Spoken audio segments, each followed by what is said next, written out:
உலகத்துல இந்த உச்ச கட்டத்தை அடைந்த அத்தனை மனிதருக்கும் இந்த ஒரு ஃபார்முலா தாங்க அவங்க கடைபிடிச்சாங்க. வேற எதுவுமே கிடையாது. இது நான் சொல்லல. இன்னைக்கு சயின்ஸ்ல இது ஒரு பெரிய ரிசர்ச்சே நடந்திருக்குது.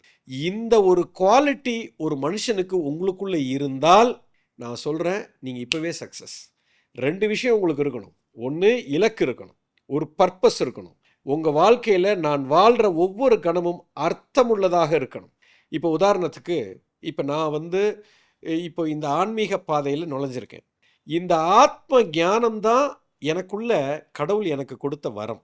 இதை நான் சின்ன வயசுலயே உணர்ந்துட்டேன். காலேஜ் படிக்கிறதுக்கு முன்னாடியே இதை உணர்ந்து, இந்த விஷயத்தை நோக்கி இதை உணர்றது தான் முதல் என்னுடைய ஞானம். இதுதான் எனக்கு ஒரு பெரிய ஒரு ஆத்ம திருப்தி எனக்கு கொடுக்கிறது அப்படிங்கிறத உணர்ந்ததுனால இதை நோக்கி நகர ஆரம்பித்தேன்.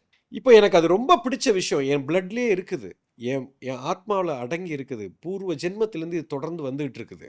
இதை வந்து எனக்கு யாரும் சொல்லி கொடுக்கணும்னு அவசியம் இல்லை. இதை நான் செய்கிறதுலையே எனக்கு ஒரு பெரிய ஆனந்தம். You understand? எவ்ரி மொமெண்ட்டு இதை நான் பண்ணிக்கிட்டே இருக்கிறேன், இதை செய்துக்கிட்டே இருக்கிறேன், இதை கற்றுக்கிட்டே இருக்கிறேன்.